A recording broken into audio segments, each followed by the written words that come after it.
Payback time. Nikki Haley crushes disloyal Trump-hating members of the UN with one photo. It's finally payback time, folks. U.S. Ambassador to the United Nations Nikki Haley just crushed the disloyal haters of President Donald Trump at the UN with one perfectly timed photo.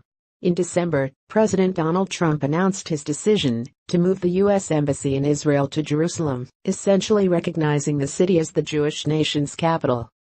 Although this is entirely within the rights of the United States as a sovereign nation, it raised the ire of many UN member nations. Ultimately, the UN Security Council drafted a resolution in opposition to Trump's decision to move the U.S. Embassy, and a great many member nations got behind the measure.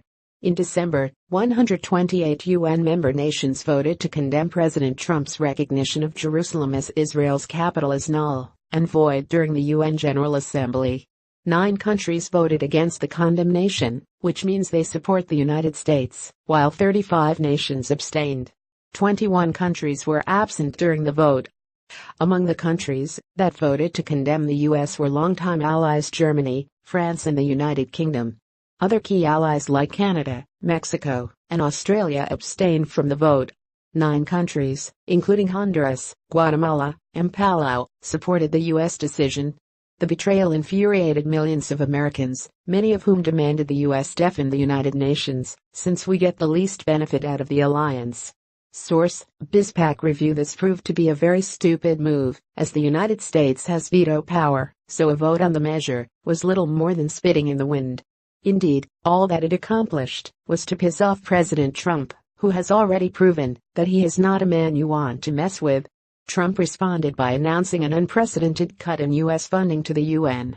Not to be outdone, Haley had a little something up her own sleeve in order to reward the UN member nations which stood with the United States in the decision to move the embassy to Jerusalem.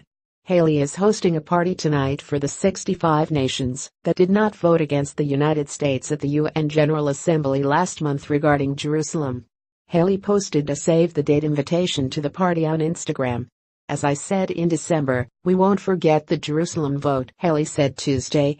To that end, tomorrow night, we are having a reception for the countries who chose not to oppose the U.S. position. This is a great sign of U.S. friendship.